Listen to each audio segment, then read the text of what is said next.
ठीक है, क्वेश्चन है भाई, given below are two statements, one is labelled as assertion A and other is labelled as reason R. Alloys such as constant tan and manganene are used in making standard resistance coil. True. Constant tan और manganene ऐसे substance है जिनका resistance change नहीं होता किसके साथ, temperature के साथ. ठीक, और इनकी रेजिस्टिविटी भी हाई रहती है, तो इनको स्टैंडर्ड रेजिस्टेंस कॉइल के लिए यूज़ किया जाता है. सही स्टेटमेंट है. Reason, constantan and manganin have very small value of temperature coefficient of resistance. बिल्कुल सही. अगर इनका टेम्परेचर कोफिशिएंट ऑफ रेजिस्टेंस कम रहेगा तो इनका जो रेजिस्टेंस है वो चेंज नहीं होगा इजीली टेम्परेचर के साथ.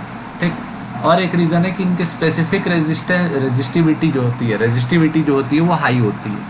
तो A is correct and R is the correct reason.